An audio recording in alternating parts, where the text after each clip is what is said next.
इच्छुक जेवढे जास्त असतील तेवढं पक्षामध्ये नवचैतन्य निर्माण होतं आणि ज्याला तिकीट मिळेल, ज्याला पक्ष उमेदवारी संधी देईल त्याच्या मागं सगळे एक दिले राहतील. आणि दंगेकरांचं स्टेटमेंट मी पाहिलं किंवा देवेंद्र फडणवीस, पण देवेंद्र फडणवीसांना किंवा कुणी नावही घेतलं नव्हतं त्यांचं. देवेंद्र फडणवीसचे 1-2 चेले जे आहेत महाराष्ट्र पुण्यामध्ये तेही दंगेकरांना पाडू शकतात. आम्ही 1.5 लाख मतांनी आरामशीर 1.5 लाख मताच्या फरकाने सुनेत्रा वहिनी 100% निवडून येतील. दिवसात लोकसभेच्या निवडणुकीसाठी आचारसंहिता लागू होईल आणि यामध्ये काही इंटरेस्टिंग मतदारसंघ आहेत, त्याच्यावर महाराष्ट्राचं लक्ष असणार. त्यामध्ये पश्चिम महाराष्ट्रामध्ये बारामती असेल, पुणे असेल, या मतदारसंघावर विशेष करून लक्ष असणार आहे. कारण जे स्थित्यंतर घडले, जे बंड घडलेत, त्यानंतर या मतदारसंघामधले सगळे गणित बदललेले आहेत. माझ्यासोबत संजय नाना काकडे, ते पुण्यातून इच्छुक आहेत. नाना, काय सांगतात, तुम्ही पुण्याचा दावा सोडला की तुम्ही लढण्यास इच्छुक आहेत? तुमचं नाव निश्चित मानलं जाते. बघा, आता मी इच्छुक आहे हे जग जाहीर आहे. मी 2-4 चॅनललाही बोललो की मी इच्छुक आहे. माझ्याबरोबर भारतीय जनता पक्षाचे अनेक लोक इच्छुक आहेत. भारतीय जनता पक्ष जो निर्णय घेईल तो एक दिलाने सगळे त्याच्या मागं राहतील आणि भारतीय जनता पक्षाचा उमेदवार हा म्हणजे मागच्या वेळेपेक्षा 5,000नी जास्तच निवडून येईल. आणि इच्छुक असणं हे मी पहिलेही सांगितलं आपल्याला की इच्छुक जेवढे जास्त असतील तेवढं पक्षामध्ये नवचैतन्य निर्माण होतं आणि ज्याला तिकीट मिळेल, ज्याला पक्ष उमेदवारी संधी देईल त्याच्या मागं सगळे एक दिले राहतील. आणि आम्ही एक दिलाने राहून चांगल्यातल्या जास्तीत जास्त मतांनी पुणे लोकसभा मतदार निवडून आणू. इंडिया आघाडीकडून बहुतेक संभाव्य नाव दंगेकरांचं समोर येतं. दंगेकरांच्या आव्हानाकडे कसं पाहता? आणि दंगेकरांच्या म्हणण्यानुसार फडणवीस उभे राहिले तरी आम्ही त्यांना पाडू शकतो असा त्यांचा आत्मविश्वास आहे. त्यांचा आत्मविश्वास वाढणं साहजिक आहे. कसबा निवडणुकीमुळं त्यांचा आत्मविश्वास वाढला आहे. पण ही निवडणूक कसब्यापुरती नाही आहे. एक विधानसभेची निवडणूक नाही, ही लोकसभेची निवडणूक आहे. याच्यामध्ये 6 विधानसभा ह्या लोकसभामध्ये येतात. दंगेकरांचं स्टेटमेंट मी पाहिलं किंवा देवेंद्र फडणवीस, पण देवेंद्र फडणवीसांना किंवा कुणी नावही घेतलं नव्हतं त्यांचं. देवेंद्र फडणवीसचे 1-2 चेले जे आहेत महाराष्ट्र पुण्यामध्ये तेही दंगेकरांना पाडू शकतात. दंगेकरांचं काम चांगलं आहे, कार्य चांगलं आहे, माझे मित्र आहेत. परंतु कसब्यापुरतं ठीक आहे. पुणे लोकसभेमध्ये 22 लाख लोकसंख्या आहे, 22 लाख मतदार आहेत. त्या मतदारांपर्यंत पोचणं एका आमदारला किंवा एक विशिष्ट विधानसभेची निवडणूक नाही आहे. त्यामुळं दंगेकरांनी आमदारकी मिळालेली त्यांना त्यातनं साहजिक आहे पक्षाने किंवा त्यांचे विचार असतील लोकसभा जिंकावं. परंतु असं कोणाला चॅलेंज देणं मला योग्य वाटत नाही. सुनेत्रा पवार यांची उमेदवारी बारामतीमधून निश्चित मानली जाते. तुमच्यापर्यंत काय मेसेज आहे आणि त्यांच्या विजयाचं गणित काय असेल, कितीचा लीड असेल? माझ्या माहितीप्रमाणे मला आमच्या पक्षातनं किंवा राष्ट्रवादी अजितदादा राष्ट्रवादीतनं असं कळालेलं आहे की सुनेत्राताईंचं तिकीट, वहिनींचं तिकीट फिक्स झालेलं आहे त्यांच्या पक्षातून. त्या अनुषंगाने बघा 2014ला जानकर 57,000 मतांनी पडले होते. त्यावेळेस आम्ही 70,000 लीड आम्ही एकट्या भाजपनी खडकवासला दिला होता. आता दादांची, अजितदादांची पण ताकद आमच्या खडकवासल्याबरोबर आम्हाला सपोर्ट येईल. तर खडकवासल्यातच आम्ही 1 लाखाचा लीड घेऊ, आम्ही दौंडला चांगला लीड घेऊ, आम्ही इंदापूरला चांगला लीड घेऊ, आम्ही बारामतीमध्ये पण बऱ्यापैकी लीड घेऊ.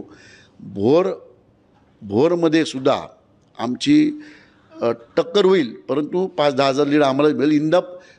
पुरंदरमध्ये पाहता आमची टक्कर राहील पुरंदरमध्ये. परंतु माझ्या माहितीप्रमाणे आम्ही 1.5 लाख मतांनी आरामशीर 1.5 लाख मताच्या फरकाने सुनेत्रा वहिनी 100% निवडून येतील. शेवटचा प्रश्न आहे, जे राज्यामध्ये घडामोडी चालल्या आहेत मराठी आरक्षणाच्या संदर्भात, तुमचे शिरस्ते नेते देवेंद्र फडणवीस यांच्यावर गंभीर आरोप केलेले आहेत जरांगे पाटलांनी. तुम्ही मराठा प्रतिनिधी आहात, तुम्ही यासाठी बरेच वेळेस जरांगे पाटलांना समर्थन दिलं होतं. तुमचं काय मत आहे कालच्या? 2017ला मी ABP माझं चॅनलवर सांगितलं होतं की देवेंद्र फडणवीसच आरक्षण देणार. त्यांनी आरक्षणही दिलं होतं. ते टिकवताना आलं, नंतर सरकारला हा भाग लागला. परंतु काल जे जरांगेंचं स्टेटमेंट झालं हे एका मराठ्याचं स्टेटमेंट असू शकत नाही. असं स्टेटमेंट देणं योग्य नाही. एखाद्याच्या जातीबद्दल किंवा एखाद्याच्या स्वतःच्या बॉडीबद्दल बोलणं हे असभ्यताची लक्षण, त्याचा मी निषेध करतो. जरांगे पाटलांचं काम चांगलं आहे. त्यांनी स्वतः खूप शरीराला वेदना सहन करून त्यांनी मराठा आरक्षणासाठी पुढाकार घेतला. परंतु हा पुढाकार आत्ता एका वेगळ्या अँगलला चालला आहे. म्हणजे निवडणुकीपुरतं काहीतरी बोलायचं आणि मराठा समाजाला भाजपपासून लांब करायचा प्रयत्न हा सक्सेस होणार नाही आहे. जरांगे पाटलांसारख्या अभ्यासू आणि चांगल्या व्यक्तीने असं बोलणं, असभ्यतेचं बोलणं हे महाराष्ट्रातल्या मराठा लोकांना कुठल्याही चांगलं वाटत नाही. त्याचा मी निषेध करतो. काल बोलत असताना मुख्यमंत्री बोलले, देवेंद्र फडणवीस बोलले की या पाठीमागे कोणाचं षडयंत्र आहे का, बोलवता धनी वेगळा आहे का? तुम्हाला काय वाटतं? तुम्ही स्पष्ट बोलत असता. मला असं नक्कीच वाटतं की जरांगे पाटलांची जी उंची आहे आणि एकंदर ह्या 15 दिवसात जरांगे पाटलांचं जे बोलणं ट्रॅक सोडून चाललेलं आहे. म्हणजे आरक्षणाबद्दल बोला, आरक्षणासाठी कमिटी करा, चांगले तज्ज्ञ जोडा, 4 वकील लावा, आमची कॅपॅसिटी आम्ही त्याची फी देऊ वकिलांची, परंतु ट्रॅक सोडून न जाता वेगळ्या अँगलनी चालले. त्यामुळं असं वाटतं की जरांगे पाटलांच्या लेवल पाहता ह्याच्या मागं कोणतरी बोलवता धनी आहे. त्याला असं वाटतं की आपण भाजपला एक ब्राह्मण कल्चरमध्ये टाकू आणि मराठा वेगळे करू, असं होत नसतं. प्रत्येक वेळी सरकारच्या विरोधातच मोर्चे असतात. कुठले आंदोलन किंवा मोर्चे आपण पाहिलं 2017ला अशा पद्धतीने खूप मोर्चे झाले होते, परंतु त्याचा सरकारमध्ये जातीय वळण देण्यासाठी प्रयत्न केले गेले होते, परंतु त्यावेळेस झाले नाही. 10-11 महानगरपालिकांपैकी 8 महानगरपालिका भारतीय जनता पक्षाने जिंकल्या, 2 आमच्या घटक पक्षांनी जिंकल्या, एक फक्त नांदेड महानगरपालिका अशोक चव्हाण जिंकली. या अशा वळणा निवडणुकीकडे कोणी बघत नाही. प्रत्येकाने आपापले मतं, आपापला एक पक्ष ठेवलेला आहे, त्या पक्षाकडेच वळण होतं आणि तो पक्षालाच मतदान होतं. शेवटचा प्रश्न, पवारांचं राज्यात देशात मोठं नाव आहे, मात्र या निवडणुकीमध्ये तुमचे अनेक भाकितं खरे होतात. खरं म्हणजे तुम्हाला असं वाटतं का की बारामतीचा बुरुज ढासळेल पवारांचा यावेळेस? पवार साहेब निवडणुकीत लढल्यापासून गेल्या 2 निवडणुका जसे नरेंद्र मोदी पंतप्रधान आहेत त्या पद्धतीने जे आपण पाहिलं असेल तर एकदा सुप्रियाताई 57,000 मतांनी निवडून आले, एकदा 1.5 लाखांनी. नक्कीच अजितदादांची तेवढी मतं आहेत स्वतःची.